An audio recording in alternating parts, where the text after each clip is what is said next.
Ooh, this is terrifying.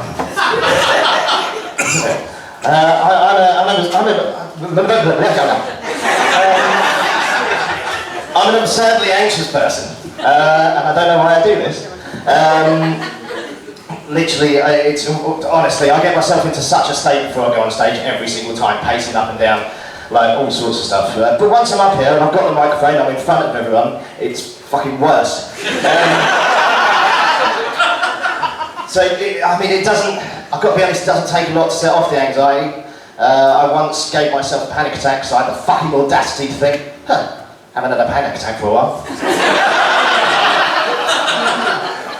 My brain hates me, despises me, bullies me all the time. It will jump to worst case scenarios just for no reason at all. The other day I was at work and I walked into the toilets and I shut the door and I had a massive panic attack because I'd gone blind.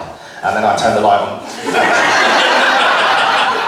Another time I walked into my flat, I walked into my home and I got a whiff of something that smelled like burnt toast. And instantly my brain was like, fuck, we're having a stroke. I was like, I think we are, brain. I'm pretty sure that can't be the case. We definitely are. Remember we read something years ago that said if you smell burnt toast, you're having a stroke. So now I'm fucking proper panicking. It took me a good 5 minutes to realise my whole fucking kitchen was on fire. So, as well as the anxiety, I'm super fucking awkward. Like, I'm the awkwardest. Like, I can literally, I can make, fuck's sake. Here we are. I can make the most mundane shit as awkward as fucking possible. Like, does anyone else do this thing, right? If I'm walking anywhere, and I just sort of look around and there's somebody else there and you accidentally make eye contact with them, and you're like, fuck, like, this is the last thing I want to do. Because you can't keep looking, because like, if it's a bloke, you might think you want to fight him. If it's a woman, she might think you're a weird perv. So you instantly look away, like really quickly. But then once you've done that, you're like, that definitely looked weird. So now you're like, I should probably look back so they don't think I'm a complete mental case. So you look back really quickly, and they're either still looking, or worse, someone else is. So then you're like, fuck, we're just here again, so you look away again. That's essentially, you're just doing this. Like the whole fucking time. Like a nutcase. So then, again, you don't want to keep staring at them, so you look away again. But this time, you put a little twist on it, because you don't want to look weird. So you look up, for no reason. And then, as if you're suddenly like really interested in the architecture of whatever fucking building, like the Taco Bell next to you. Like, it's just insane. Does anybody else do that, or is that just me? Like, no? Good. Just me. The other thing I fucking hate, have you ever been to Tesco's or Aldi, Lidl, it doesn't matter, wherever you shop. I don't know why you're all hung up on it, to be honest. But you're in a shop, and you're walking along, and all of a sudden you find that you've fallen into step with the person next to you. Like you're with them, like all of a sudden. And you're like, well, now I just look like a stalker. So you think, what you have to do is you have to stop and just pretend that you're looking at whatever's next to you. And you're like, every time, it's like, aha, flavoured lube. But you're there now, so you have to buy it. Fucking, I don't need any more flavoured lube. I can put it on toast, use it as hair gel, fucking all sorts of stuff. I've got to stop walking down that fucking aisle. It's doing me no favours. I'll tell you a story about fucking, this is how fucking awkward I can make just normal shit. I was at the gym a while back. That's not a humble brag, I clearly don't go enough as I should. I only go to get, the serotonin buzz to stave off the anxiety. It's doing really well. So anyway, my gym, it's at the top of Travelodge in Poole, and it's got a lift that goes. The lift's only got 2 stops, so you've got ground floor and the gym floor. And as I come out of the gym, there's already a young lady waiting for the lift. So I was like, I could just take the stairs, but I've just done nearly 3 minutes on the stair machine. So fuck that.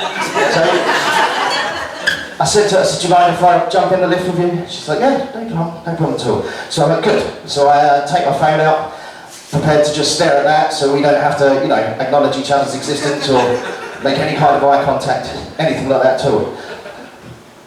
But she has other ideas. She turns to me and says, for a lift with only 2 stops, it's a bit fucking slow.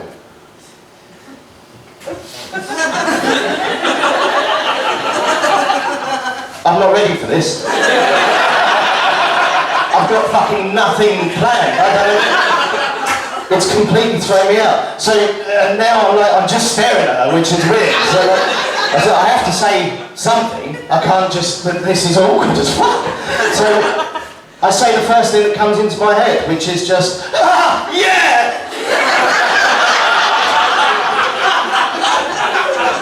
She is visibly taken aback by the unnecessary yelling. Quite rightly so.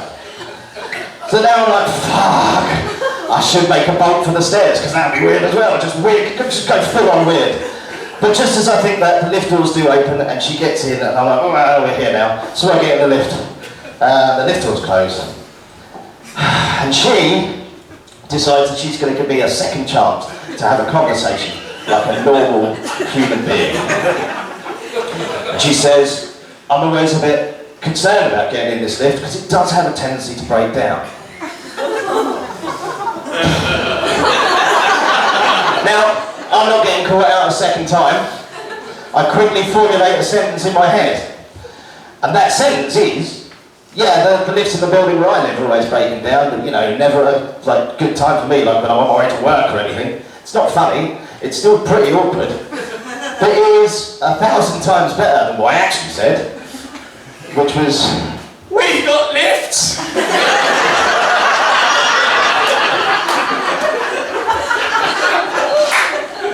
She is now utilising what little space we have in this mailbox to be as far away from me as fucking possible. And I agree with her. At this point, I'm sweating profusely. It's got fuck all to do with the piss poor workout I've just done in the gym. I'm praying that the cables snap in this lift and we are plunged to our deaths so she can never tell anybody about this and I don't have to live through it anymore. Eventually, after like 9 days, or however long it felt, we do get to the bottom and the lift doors do open and I put my head down and I'm trying to scurry off into the darkness to never leave my house again. But she's just a nice fucking person.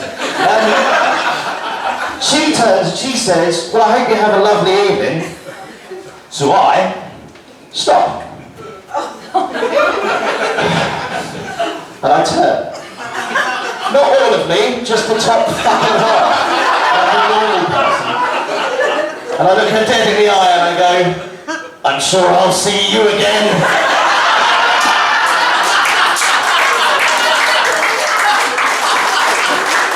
Like an absolute fucking serial killer.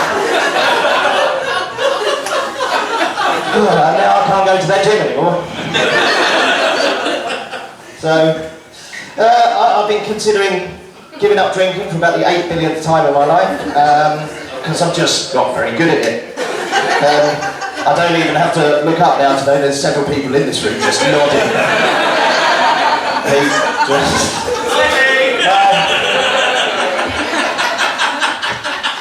all the people whose Drunk Lee's lives have touched.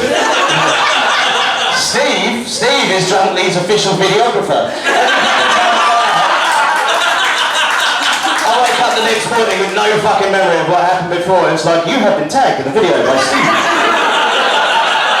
And there he is, in all his fucking glory, Drunk Lee with his shirt off, doing the caterpillar across the fucking floor, while people just try and have a fucking quiet drink.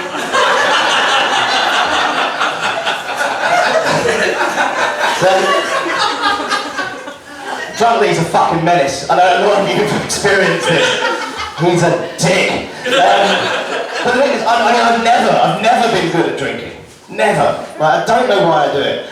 Literally the first time I ever got drunk, I've only drink, whatever. First time I ever drank, I got nicked. Like literally the first time I'd ever drunk any sort of alcohol. Me and my mate decided that we was going to bunk off school and we was going to go through his parents' drinks cabinet. We were only going to drink the clear liquids, not the coloured ones, because you know they're strong, I guess. So at some point we're drinking vodka, Bacardi, and Shinzano. In the same fucking glass at one point. This is a drink that even Amy Winehouse would have gone like, no thank you.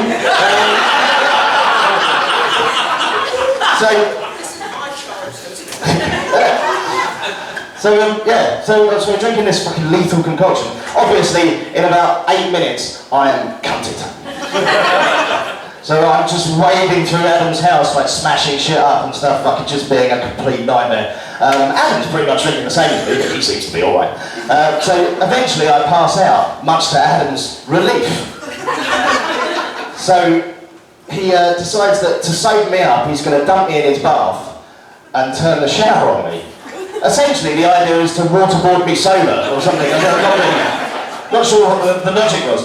But yeah, so he leaves me in the bath with fucking just water like hitting me in the face, and he goes and sits outside. As he sat outside, our friend Kevin walks past. Now Kevin was somebody who'd never been to school anyway. He was one of those guys just walk around with his dog having, I don't know, adventures and shit, doing something or other. But Adam calls him over and is like, Kev, fucking, you need to see this. I've got a problem, and I'm going to need your help. So Kevin and Adam, like, they're just like, looking at me as I slowly drown. And between them, they come up with this brilliant idea that this is not working. So rather than like just drowning me, they go, I need air. I need the opposite of what is happening here. So but not any air. I mean, we could have. There's a whole garden outside, safe. We could have gone there. But no, the air I need is all the way across town for some reason. They're going to walk me all the way across town. So they redress me in like Adam's like some sort of off-white shorts and t-shirt combo, and they hoist me up between them like some sort of fucked up Lord of the Rings, like Legolas and Aragorn on one side and Frodo or Bollocks in the middle. And we set off across fucking car parks and greens and shopping centres and God knows what else, in full view of all of the people. And we eventually reached a place called Cossington Park, which is a park. And we get to Cossington Park, and they're like, well, this seems far enough, so they dump me on a bench, and they're like, now we're going to have to regroup and think about what we're going to do from now. So just as they do that, the police drive past down the end, and then they slowly reverse. Kevin evaporates, never to be seen again. To this fucking day, I don't know what happened to him. He's gone. Adam looks at me and goes, Lee, can you run? I'm like, no, not at all. It's like Lee, the old billionaire, can you run? I'm like, oh, yeah. So up I jump, I take 3 steps, I find the only muddy puddle in the whole of the fucking county, and launch myself into it, just as the police pull up and jump out, and they're like, they grab Adam, and they're like, you, what have you taken? I'm like, nothing. They're like, bollocks, what have you taken? I was like, vodka. She's like, right. And Bacardi. She's like, okay. I was like, and Shinzano. She's like, fucking hell. So no drugs then. So I hoist myself up, out of the puddle, and with as much dignity as a 14-year-old in his mate's PE kit that's covered in mud and shit paste can muster, I'm like, I'm 14, I don't do drugs. So they dump me in the car, and Adam, and we drive all of the 300 metres to the police station, because where Cossington Park is, the police station is right outside it. Kevin and Adam have dragged me past the police station. They've literally looked out the window and gone, fuck it, we should probably nick them. And then just drove around the corner and grabbed us. So they decide that I'm going in a cell, Adam's going back to school for some fucking reason. I mean, he's bollocks as well, but they're going to take him back to school. So Adam's a hero at school now. He's regaling everyone with the tales of our adventures. Like super popular all of a sudden. Me, I'm pacing around the cell, tapping the walls like I'm going to find some way to escape. Rattling the window and shit. I didn't. But eventually I hear somebody walking towards the door, and I'm like, fuck, so I formulate some sort of plan. I leap onto this plastic, I don't know, mattress thing in the corner, and I pretend to be asleep. I don't know why. The policeman comes in and instantly goes, Lee, why are you pretending to be asleep? I'm like, foiled. And he goes, right, Lee, come on, your mum's here. I said, your mum's here. Because I was hilarious then too.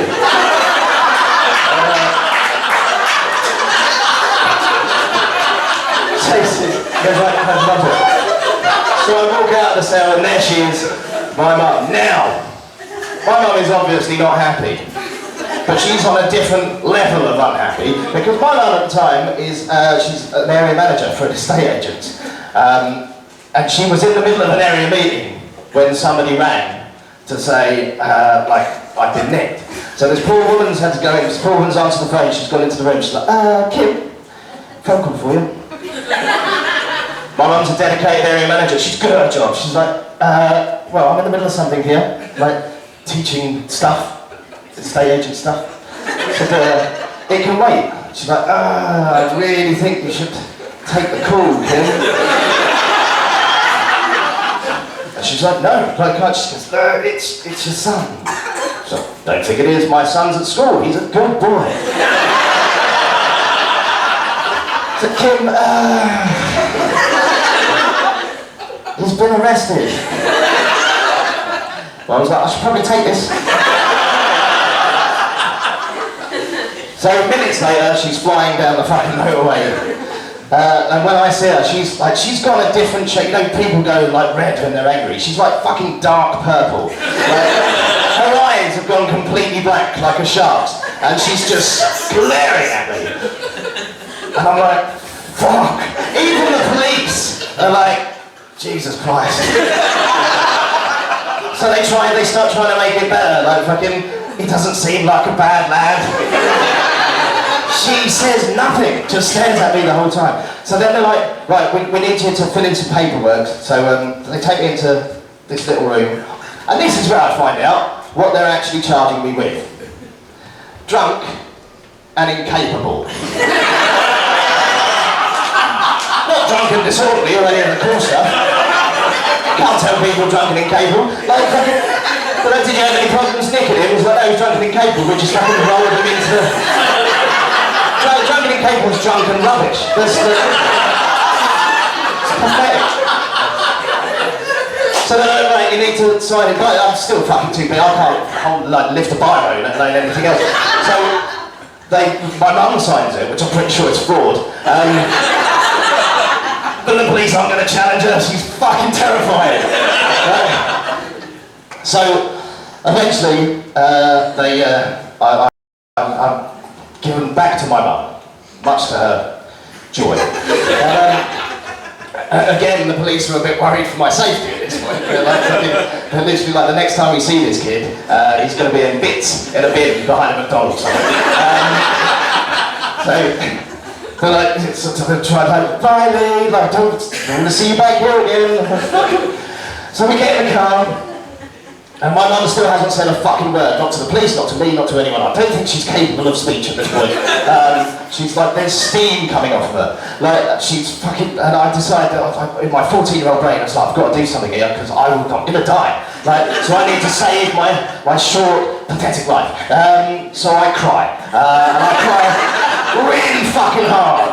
Like, proper, like, start everything coming out.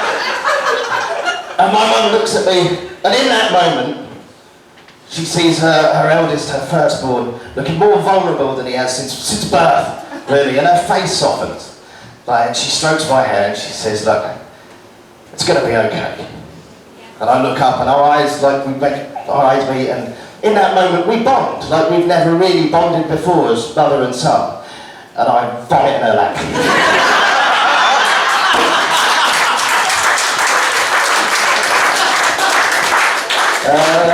Thanks very much, let's make this